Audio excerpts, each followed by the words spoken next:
สวัสดีค่ะเรื่องเล่าจากห้องพระใน EP นี้ขอนำเสนอประวัติของหลวงพ่อโสธจันทสโลนะคะพระอริยะเศรษฐีทางธรรมค่ะพระมงคลเทพมุนีนะคะหรือชื่อเดิมว่าสด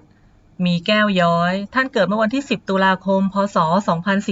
2427ตรงกับวันศุกร์แรม6ค่ำเดือน11ปีวอกจุลศักราช1246ในรัชสมัยของพระบาทสมเด็จพระจุลจอมเกล้าเจ้าอยู่หัวณบ้านสองพี่น้องตำบลสองพี่น้องอำเภอสองพี่น้องจังหวัดสุพรรณบุรีเป็นบุตรคนที่สองของนายเงินและนางสุดใจมีแก้วน้อยครอบครัวประกอบอาชีพค้าขายมีพี่น้องร่วมมารดาบิดาด้วยกันทั้งสิ้นจำนวน5คนคือ 1. นางตาเจริญเรือง 2. หลวงพ่อสด 3. นายใสมีแก้วน้อย 4. นายผู่มีแก้วน้อย 5. นายสำรวยมีแก้วน้อยในวัยเยาว์ท่านเริ่มเรียนหนังสือกับพระภิกษุผู้เป็นน้าชายณวัดสองพี่น้องแล้วมาอยู่ณวัดบางปลาอำเภอบางเลนจังหวัดนครปฐมในความปกครองของพระอาจารย์ทรัพย์ปรากฏว่าสามารถอ่านภาษาขอมได้อย่างคล่องแคล่วเมื่อสำเร็จการศึกษาแล้วได้กลับไปช่วยบิดามารดาประกอบอาชีพค้าขายโดยความวิริยะอุตสาหะเพื่อสร้างฐานะให้มั่นคงเมื่อท่านอายุได้14ปีโยมบิดาได้ถึงแก่กรรมลงท่านจึงรับภาระดูแลการค้าแทนท่านฉลาดในการปกครองลูกเรือต่างก็รับนับถือท่านเนื่องจากท่านเป็นคนขยันขันแข็งในการทำงานอาชีพการค้าขายจึงเจริญขึ้นตามลำดับจนปรากฏว่ายุคนั้นเป็นยุคผู้ที่มีฐานะดีคนหนึ่งวันหนึ่งเมื่อท่านนำเรือเปล่ากลับมาบ้านพร้อมเงินรายได้จากการขายข้าวผ่านลัดคลองเล็กซึ่งชาวบ้านเรียกว่าคลองบางอีแท่นมีโจรผู้ร้ายชุกชุมท่านนึกถึงความตายขึ้นมาและได้อธิษฐานจิตขณะนั้นว่าขอเราอย่าได้ตายเสียก่อนเลยขอให้ได้บวชเสียก่อนเมื่อบวชแล้วจะไม่ลาสิกขาขอบวชไปตลอดชีวิตการหาเงินเลี้ยงชีพนั้นลำบากบิดาของเราก็หามาอย่างนี้ต่างไม่มีเวลาว่างกันทั้งนั้นถ้าใครไม่รีบหาให้มั่งมีก็เป็นคนชั้นต่ำไม่มีใครนับหน้าถือตาเข้าหมู่บ้านก็เพื่อนอับอายเขาไม่ทัดเทียมเขาบุพชนต้นสกุลก็ทำมาอย่างนี้เหมือนกันจนถึงบิดาเราและตัวเราในบัดนี้ก็คงทำอยู่อย่างนี้บัดนี้บุพชนทั้งหลายก็ได้ตายไปหมดแม้เราก็จักตายเหมือนกันเราจะมัวแสวงหาทรัพย์อยู่ทำไมตายแล้วเอาอะไรไปก็ไม่ได้บวชดีกว่าเมื่อตกลงใจบวชไม่สึกแล้วจิตของท่านก็หวนคิดถึงมารดาขึ้นมาจึงขมักเขม้นทำงานสะสมทรัพย์เพื่อให้มารดาเอาไว้ใช้เลี้ยงชีพเดือนกรกฎาคมพุทธศักราช2449ขณะมีอายุย่างเข้า22ปีท่านได้อุปสมบทณวัดสองพี่น้องจังหวัดสุพรรณบุรีและพระอาจารย์ดีวัดประตูสารจังหวัดสุพรรณบุรีเป็นพระอุปชาพระครูวิญญานุโยกเป็นพระกรรมวาจาจารย์และสุดท้ายพระอาจารย์โหน่งอินทสุวรรณโนเป็นพระอนุสาวนาจารย์ได้ฉายาว่าสดจันทสโลเมื่อบวชแล้วพอรุ่งขึ้นอีกวันหลวงพ่อก็เริ่มลงมือปฏิบัติกรรมฐานกับพระอาจารย์เนียมวัดน้อยจังหวัดสุพรรณบุรีท่านจำพรรษาอยู่วัดสองพี่น้อง1 พรรษาเมื่อออกพรรษาจึงเดินทางมาจำพรรษาณวัดพระเชตุพนวิมลมังคลารามเพื่อศึกษาด้านคันธทุระเพราะเกิดความสงสัยอยากรู้คำแปลของคำว่าอวิชชาปัจจยาซึ่งไม่มีใครทราบขณะที่ท่านเรียนทางด้านคันธทุระอยู่นั้นเมื่อถึงวันพระขึ้น8ค่ำและขึ้น15ค่ำท่านก็มักไปแสวงหาครูสอนฝ่ายปฏิบัติสมถะวิปัสสนาอยู่เสมอโดยการศึกษากับพระอาจารย์ผู้ทรงคุณวุฒิในสำนักต่างๆได้แก่ท่านเจ้าคุณสังวรานุวงศ์เอี่ยมวราชสิทธารามวัดพลับท่านพระครูยานวิรัตโปวัดพระเชตุพนและพระอาจารย์สิงห์วัดละครธรรมจนได้ผลปฏิบัติเป็นที่พอใจของพระอาจารย์เป็นอย่างดี เมื่อได้ศึกษาภาวนาวิธีจนมีความรู้เข้าใจทั้งจากพระอาจารย์ทั้งจากพระไตรปิฎกและคัมภีร์ต่างๆมีมูลกัจจายทำบททีปณีและสังฆหะเป็นต้นท่านจึงแสวงหาที่หลีกเร้นมีความวิเวกต่อการปฏิบัติธรรมดังนั้นในพรรษาที่10จึงได้กราบลาท่านเจ้าประคุณสมเด็จพุทธาจารย์เข้มธรรมสโรอ อธิบดีสงฆ์วัดพระเชตุพนวิมลมังคลารามเพื่อไปจำพรรษาณวัดโบสถ์บนตำบลบางคูเวียงอำเภอบางกรวยจังหวัดนนทบุรีในปีพ.ศ. 2460เมื่อท่านกลับจากบิณฑบาตแล้วก็เข้าไปนั่งสมาธิเจริญภาวนาในพระอุโบสถขณะนั้นเป็นเวลาประมาณ8 โมงเศษท่านก็เริ่มทำความเพียรโดยตั้งใจว่าหากยังไม่ได้ยินเสียงกลองเพลงจะไม่ยอมลุกจากที่เมื่อตั้งใจดังนั้นแล้วก็หลับตาภาวนาไปเรื่อยๆจนกระทั่งความปวดเมื่อยอาการเหน็บชาค่อยๆเพิ่มทีละน้อยมากขึ้นจนมีความรู้สึกว่ากระดูกแทบทุกชิ้นจะระเบิดหลุดออกมาเป็นชิ้นๆจนเกือบจะหมดความอดทนแล้วความโฟนกวายใจก็ตามมาแต่ก่อนเราไม่เคยรู้สึกเช่นนี้เลยพอตั้งสัจจะลงไปว่าถ้ากลองเพลงไม่ดังจะไม่ลุกจากที่เหตุใดมันจึงเพิ่มความกระวนกระวายใจมากอย่างนี้ผิดกว่าครั้งก่อนๆที่นั่งภาวนาเมื่อไหร่กลองเพลงจึงจะดังสักทีคิดไปจิตก็ยิ่งแกว่งและสั่นสายมากขึ้นจนเกือบจะเลิกนั่งหลายครั้งแต่เมื่อได้ตั้งสัจจะไปแล้วท่านก็ทนตั้งต่อไปในที่สุดก็ค่อยๆสงบลงทีละน้อยจนรวมหยุดเป็นจุดเดียวเป็นดวงใสบริสุทธิ์ขนาดเท่าฟองไข่แดงของไก่ใจชุ่มชื้นเบิกบานยังบอกไม่ถูกความปวดเมื่อยหายไปในเวลาเดียวกันเสียงกลองเพลงก็ดังขึ้น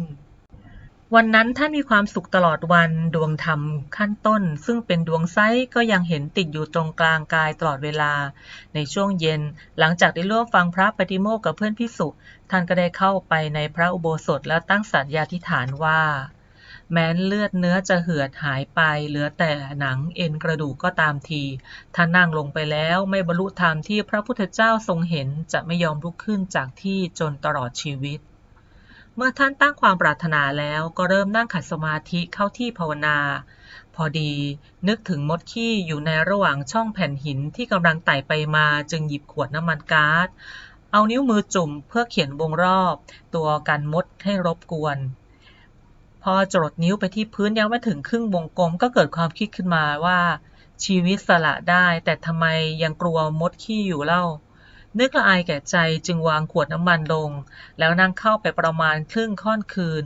เมื่อใจหยุดเป็นจุดเดียวก็มองเห็นดวงใจบริสุทธิ์ขนาดเท่าฟองไข่แดงของไก่ซึ่งยังคงติดที่ศูนย์กลางของกายเมื่อจากตอนเพลนยิ่งมองยิ่งใสสว่างมากขึ้นและขนาดใหญ่เท่าดวงอาทิตย์ดวงใสยังคงสว่างอยู่อย่างนั้นโดยที่ท่านก็ไม่ทราบว่าจะทำอย่างไรต่อไปเพราะทุกสำนักที่ท่านได้ศึกษามาไม่เคยมีประสบการณ์เช่นนี้มาก่อนขณะที่ใจหยุดนิ่งตรงนั้นก็มีเสียงหนึ่งดังขึ้นจากจุดกลางดวงนั้นว่ามัชฌิมาปฏิปทาแต่ที่ขณะเสียงนั้นแผ่วขึ้นมาในความรู้สึกก็เห็นจุดเล็กๆเรืองแสงสว่างวาบขึ้นมาจากกลางดวงนั้นเหมือนจุดศูนย์กลางของวงกลมความสว่างของจุดนั้นสว่างกว่าวงกลมรอบๆท่านมองไปเรื่อยๆพิจารณาว่านี่กระมังทางสายกลางจุดเล็กที่เราเพิ่งเห็นเดี๋ยวนี้อยู่กึ่งกลางพอดีลองมองดูซิจะเกิดขึ้นอะไรอีกจุดนั้นค่อยๆขยายขึ้นและโตเท่าดวงเดิมดวงเก่าหายไปท่านมองไปเรื่อยๆก็เห็นดวงใหม่ลอยขึ้นมาแทนที่เหมือนน้ำพุที่พุ่งขึ้นมาแทนที่กันอย่างนั้นต่างแต่ว่าใสขึ้นกว่าดวงเดิมในที่สุดก็เห็นกายต่างๆผุดซ้อนขึ้นมาจากธรรมกายเป็นพระปฏิมากรเกศดอกบัวตูมใสบริสุทธิ์ยิ่งกว่าพระพุทธรูปองค์ใดเสียงพระธรรมกายกังวานขึ้นในความรู้สึกว่าถูกต้องแล้วเท่านั้นความปิติสุขก็เกิดขึ้นอย่างไม่เคยเป็นมาก่อนพร้อมกันนั้นท่านก็เข้าใจว่าการบรรลุนั้นไม่ใช่เรื่องง่ายเพราะแบบนี้จึงมีน้อยนักกระทั่งภิกษุเองยังยากที่จะพบเห็นท่านยังคงนั่งเจริญภาวนาทบทวนอย่างนี้ต่อไปอีกประมาณ30 นาทีก็เกิดภาพในสมาธิเป็นภาพของวัดบางปลาม้าปรากฏขึ้นความรู้สึกขนาดนั้นเหมือนตัวท่านไปอยู่ที่วัดนั้นทำให้คิดว่าธรรมที่รู้เห็นได้ยากนี้ที่วัดบางปลาม้าจะต้องมีผู้ที่สามารถบรรลุธรรมได้แน่นอน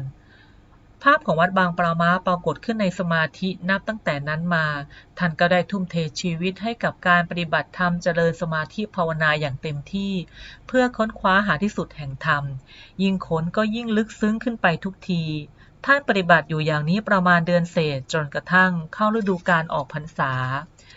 เมื่อรับกฐินแล้วท่านก็ลาเจ้าอาวาสบางคูเวียงไปพักอยู่ที่วัดบางปลาม้าเพื่อไปสอนธรรมที่ท่านได้รู้ได้เห็นแล้วสอนอยู่ประมาณ4 เดือนมีพระภิกษุที่สามารถปฏิบัติอย่างตามท่านได้3 รูปคือพระภิกษุสังวาลพระภิกษุแบนและพระภิกษุอ่วมรวมทั้งคฤหัสถ์อีก4 คนในพรรษาที่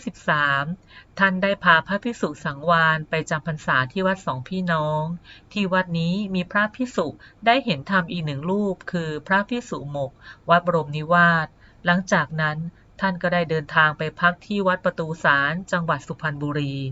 ซึ่งเป็นวัดของพระอุปัชฌาย์ของท่านมีประชาชนมาขอให้ท่านแสดงธรรมหลายครั้งท่านขัดไม่ได้จึงต้องแสดงธรรมเทศนาเนื่องจากท่านมีความสามารถในการเทศน์สอนจึงเป็นที่พอใจแก่ประชาชนมากต่อมามีผู้ขอร้องให้ท่านแสดงธรรมอีกเป็นครั้งที่2ท่านรู้ว่าถ้าเทศน์อีกจะทำให้เจ้าอาวาสไม่พอใจแต่ท่านจะต้องสงเคราะห์ญาติโยมจึงต้องตัดสินใจแสดงธรรมอีกเมื่อแสดงธรรมจบท่านก็ได้เข้าไปกราบลาเจ้าอาวาสและเดินทางกลับทันทีเพื่อไม่ให้เกิดการกระทบกระเทือนโดยท่านให้เหตุผลว่าจะพาพระไปอยู่กรุงเทพรวมแล้วท่านพำนักอยู่วัดนี้เป็นระยะเวลารวม4 เดือนเมื่อออกจากวัดประตูสารท่านก็ได้รับพระภิกษุหมกภิกษุปลดภิกษุพลและพระภิกษุหัวที่วัดสองพี่น้องกลับลงมาที่กรุงเทพเพื่อไปอยู่ที่สำนักเรียนวัดพระเชตุพนวิมลมังคลารามเพื่อศึกษาพระปริยัติธรรมต่อไป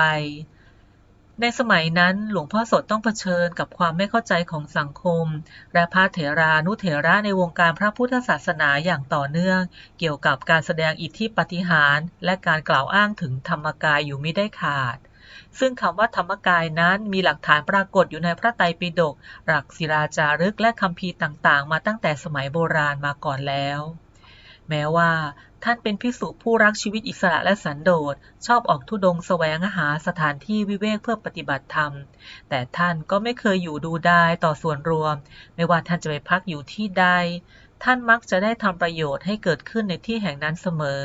ประกอบกับท่านเป็นผู้ที่มีความสามารถในหลายๆด้านจึงเป็นเหตุให้พระเถระผู้ใหญ่ในวงการคณะสงฆ์คือท่านเจ้าคุณพระธรรมปิฎกวัดพระเชตุพนวิมลมังคลารามพระอาจารย์ของท่านซึ่งขณะนั้นดำรงตำแหน่งเจ้าคณะอำเภอภาษีเจริญจังหวัดธนบุรีได้เล็งเห็นถึงคุณสมบัติที่ดีของท่านเจ้าคุณพระธรรมปิฎกเห็นว่าท่านสามารถทำประโยชน์ให้กับพระศาสนาได้อีกมากจึงมอบหมายให้ท่านได้ย้ายไปจำพรรษาที่วัดปากน้ำภาษีเจริญเพื่อเป็นเจ้าอาวาสโดยในช่วงแรกให้เป็นผู้รักษาการแทนเจ้าอาวาสไปก่อนเมื่อท่านรับคำแล้วจึงได้แต่งตั้งเป็นพระครูสมุหฐานานุกรมพระสากยยุติยวงศ์เมื่อถึงวันครบกำหนดท่านเดินทางจากวัดพระเชตุพนวิมลมังคลารามโดยเรือยนต์หลวงที่กรมศาสนาจัดถวายเพื่อเป็นเกียรติแก่พระอารามหลวงที่มีพระเถรานุเถระจากวัดเดินทางมาส่งและมีพระภิกษุติดตามมาด้วย4 รูปทางด้านวัดปากน้ำมีพระเถระผู้ใหญ่ในอำเภอนั้นพร้อมทั้งญาติโยมจำนวนมากมารอต้อนรับคณะของท่านครั้นถึงวัดปากน้ำท่านพบว่าวัดอยู่ในสภาพกึ่งวัดล้างภายในมีสภาพทรุดโทรมในสมัยนั้นที่นี่เป็นสวนพลูสวนหมากสวนมะพร้าวสวนเงาะมีศาลาที่เก่ามากมีโรงครัวเล็กๆกุฏิก็ไม่มีกี่หลังมีกุฏิเล็กๆยกพื้นปลูกด้วยไม้สักพักได้รูปเดียวอยู่ตามร่องสวนพระภิกษุที่อยู่ก่อนมีจำนวน13 รูปมักย่อหย่อนทางด้านปริยัติปฏิบัติทำให้ท่านต้องพบอุปสรรคที่ไม่คาดคิดมาก่อนตั้งแต่วันแรกที่มาถึงแต่ท่านก็ไม่ได้ย่อท้อต่ออุปสรรคที่เกิดขึ้นแม้แต่น้อยในทางตรงกันข้ามท่านกลับมีความคิดที่จะฟื้นฟูวัดปากน้ำให้เจริญรุ่งเรืองยิ่งขึ้นไปอีกด้วยเมื่อท่านมาเป็นเจ้าอาวาสวัดปากน้ำใหม่ๆท่านกล่าวว่าสร้างคนนั้นสร้างยากเรื่องเสนาสนะไม่ยากใครมีเงินก็สร้างได้แต่สิ่งสำคัญต้องสร้างคนก่อนดังนั้นในเบื้องต้นท่านมุ่งไปที่ความประพฤติของพระภิกษุสามเณรในวัดท่านต้องการให้ทุกรูปมีข้อปฏิบัติที่ดีประพฤติตนตามพระธรรมวินัยทุกประการต่อมาจึงได้ไปพัฒนาสิ่งปลูกสร้างได้แก่กุฏิ2 แถวสร้างก่อนสงครามโลกครั้งที่2ชั้นบนเป็นไม้ชั้นล่างก่ออิฐถือปูนสร้างคู่กับโรงเรียนสร้างโรงเรียนเป็นตึกคอนกรีตเสริมเหล็กสูง3 ชั้น ยาว 29 วา 2 ศอก กว้าง 5 วา สร้างศาลาโรงฉัน เหมาะแก่พระภิกษุสามเณร 500 รูป ฉันภัตตาหารเช้าเพลเป็นเครื่องไม้มุงสังกะสี พื้นลาดปูนซีเมนต์ ภายในยกเป็นอาสนะสงฆ์ มีช่องเดินระหว่างไว้ สร้างกุฏิเป็นตึกคอนกรีตเสริมเหล็ก เป็นตึก2 ชั้น ขึ้นฝ้าเพดาน ไม้สัก ทาสีขัดชันเล็กๆ มีห้องน้ำ ห้องส้วม และไฟฟ้า เป็นกุฏิทันสมัย และก่อนมรณภาพสัก 4-6 เดือน ท่านได้สร้างกุฏิอีกหลังขึ้น สูง 3 ชั้น เป็นตึกคอนกรีตเสริมเหล็กเช่นเดียวกัน มีเครื่องประกอบพร้อม สิ่งก่อสร้างเหล่านี้ไม่มีงบประมาณ กุฏิบางหลังไม่มีแปลน ค่าก่อสร้างทวีขึ้น แล้วแต่ช่างจะมาเสนอ แต่เมื่อเสร็จแล้วก็จะได้ของปราณีตไว้สำหรับวัด หลวงพ่อก็ไม่ว่าอะไร เมื่อสร้างกุฏิเสร็จแล้ว หลวงพ่อให้พระรูปอื่นอยู่ต่อไป ตัวท่านเองหาได้อยู่อาศัยไม่ เช่น กุฏิหลังใหม่ให้พระศรีวิสุทธิโมรี และพระครูประหลัดนรงค์เข้าอยู่ ใครจะรัตนาให้ขึ้นกุฏิใหม่อย่างไร ท่านก็ไม่ฟังเสียง ท่านเพิ่งไปอยู่เมื่อก่อนมรณภาพสัก 3-4 เดือน ที่ไปนั่นก็เนื่องด้วยที่เดิมของการก่อสร้างกุฏิหลังใหม่ มันใกล้ชิดกันทำให้ท่านไม่ได้ความสงบ จึงยอมมาพักที่กุฏิหลังใหม่ และหลวงพ่อก็ได้มรณภาพที่กุฏินี้ แม้คุณความดีที่ท่านทำจะทำให้ได้รับพระราชทานสมณศักดิ์ แต่ด้วยในสมัยนั้น คนไม่ใคร่จะใส่ใจกับเรื่องสมณศักดิ์ บวกกับท่านยังถูกกังขาในถ้อยคำเรื่องธรรมกายทำให้การดำเนินการหลายอย่างเป็นไปโดยลำบาก แต่ตัวท่านกลับไม่รู้สึกเดือดร้อน ไม่กระตือรือร้นหรือเที่ยววิ่งเต้น หรือสนใจเรื่องพวกนี้เลย ท่านสนใจอย่างเดียวคือต้องการให้ภิกษุสามเณรมีการศึกษา มีการปฏิบัติที่ดี และมีผู้ศรัทธาเข้าวัดปฏิบัติธรรมให้มากขึ้น ให้ภิกษุสามเณรมีปัจจัย4บริบูรณ์ เพียงเท่านี้ท่านก็พอใจยิ่งแล้ว แต่คนที่เดือดร้อนกลับเป็นบรรดาลูกศิษย์ลูกหา เนื่องจากแต่ละปีมีกุลบุตรสมัครใจมาบวชปีละหลาย10 คน หลวงพ่อท่านก็มีภูมิพอจบลมให้เกิดความรู้ในการปฏิบัติได้ไม่ยิ่งหย่อนกว่าวัดทั้งหลาย แต่กลับไม่ได้รับการแต่งตั้งเป็นพระอุปชา เป็นเวลานานกว่าจะได้รับตราแต่งตั้ง ซึ่งนำความยินดีแก่บรรดาลูกศิษย์และกุลบุตรที่ปรารถนาจะบวชศึกษาธรรมกับท่าน สมณศักดิ์ของท่านจึงสูงขึ้นตามลำดับจนถึงพระราชาคณะชั้นเทพที่พระมงคลเทพมุนี แต่ชาวบ้านทั่วไปจะเรียกท่านว่าหลวงพ่อวัดปากน้ำ ซึ่งท่านก็พอใจยิ่ง เมื่ออายุ70 ปีหลวงพ่อจึงกล่าวแก่ลูกศิษย์ว่าอีก5 ปีข้างหน้าท่านจะละสังขาร ซึ่งคนฟังยังงงว่าท่านร่วงรู้อนาคตตัวเองถึงความตายได้อย่างไร 3 ปีต่อมาท่านเริ่มอาพาธ อาการทรงกลับทรุดมาตลอด2 ปี กระนั้นท่านก็ไม่ได้แสดงอาการรันทดใจใดๆ ยังคงต้อนรับแขกด้วยอาการยิ้มแย้มเสมอ เวลาจะลุกจะนั่ง ท่านไม่พอใจให้ใครไปช่วยเหลือ ท่านพอใจทำเอง ผู้อื่นคอยตามช่วยเหลือท่านเวลาท่านเซไปเท่านั้น และในวันที่ 3 กุมภาพันธ์ พุทธศักราช 2502 เวลา 15:05 นาที พระมงคลเทพมุนีหรือหลวงพ่อวัดปากน้ำก็ถึงแก่มรณภาพด้วยอาการอันสงบ หน้าตึกมงคล จันทศร วัดปากน้ำภาษีเจริญ สิริอายุได้ 74 ปี คำสอนของหลวงพ่อสดจันทสโล ท่านได้ฝากไว้กับลูกหลานไว้ดังนี้ค่ะ ไม่หยุดไม่ถึงพระตัวหยุดนี่แหละเป็นตัวสำเร็จ ถ้าให้ทานให้ได้ทุกสิ่งทุกอย่าง แต่ของชอบไม่ให้เก็บซ่อนไว้เสีย ของไม่ดีที่ไม่เสมอใจให้เสีย ให้อย่างเนี้ยมันเลือกได้ ของไม่ดีเป็นทานเป็นทาสทาน จัดว่ายังเข้าไม่ถึงสหายทานเป็นทาสทานแท้ๆเพราะเลือกให้ 3. เมื่อจะหยุดแล้วจึงดับ เมื่อดับแล้วจึงเกิด ถ้าไม่ดับก็ไม่เกิด นี่เป็นของจริง ของจริงอยู่ตรงนี้ ถ้าไม่ถูกส่วนนี้เป็นไม่เห็นเด็ดขาด 4. น้ำขุ่นแม้อีกสักก้อนหนึ่งอยู่ก้นโอ่งแต่เรามองไม่เห็น แต่ถ้าน้ำนอนนิ่งอยู่ในใจบริสุทธิ์แล้ว แม้แต่เข็มอยู่ก้นโอ่งเราก็เห็นได้ ฉันใดก็ฉันนั้น ประกอบเหตุสังเกตผลทนเอาเถิดประเสริฐนัก พระมงคลเทพมุนีหลวงพ่อสดจันทสโล วัดปากน้ำกรุงเทพมหานครค่ะและนี่ก็คือประวัติโดยย่อของหลวงพ่อโสตจันทสโรภริยเศรษฐีทางธรรม ที่เรื่องเล่าจากห้องพระนำมาฝากท่านใน EP นี้ค่ะขอบคุณค่ะสำหรับการรับฟังขอบคุณสำหรับการกดไลค์กดแชร์กด Subscribe ติดตามเพื่อรับฟังเรื่องเล่าจากห้องพระใน EP ถัดไป